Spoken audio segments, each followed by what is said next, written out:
Շատ չանցած Աստված Մովսեսին հայտնեց, որ շուտով հրեաները կգնան Եգիպտոսից։ Նա ասաց. «Ես եգիպտացիների վրա կբերեմ ևս մի պատիժ։ Յուրաքանչյուր ընտանիքի ավագ որդին կմեռնի,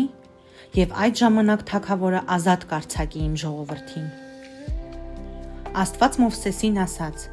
որ հրեա ընտանիքները իրենց տանդռների վրա ոչխարի արյունով նշան անեն։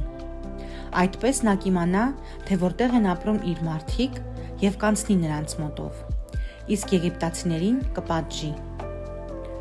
Աստված նաև պատվիրեց, որ այդ ժամանակից սկսած մարդիկ տոնեն զատիկը, ուտեն գառնուկի միս եւ բաղարջ հաց, եփված միայն ջրով։ Հարկավոր էր շտապ ճանապարհ ընկնել, իսկ դա ամենապարզ կերակուրն էր, որ կարելի էր շատ արագ պատրաստել։ Ամեն բան տեղի ունեցավ այնպես, ինչպես Աստված խոստացել էր։ Եգիպտացի ընտանիքներում մեռան բոլոր անդրանիկները։ Թագավորը եւ նրա ժողովուրդը տխրեցին։ Եգիպտոսի թագավորը հասկացավ, որ Աստծուն հաղթել չի կարող,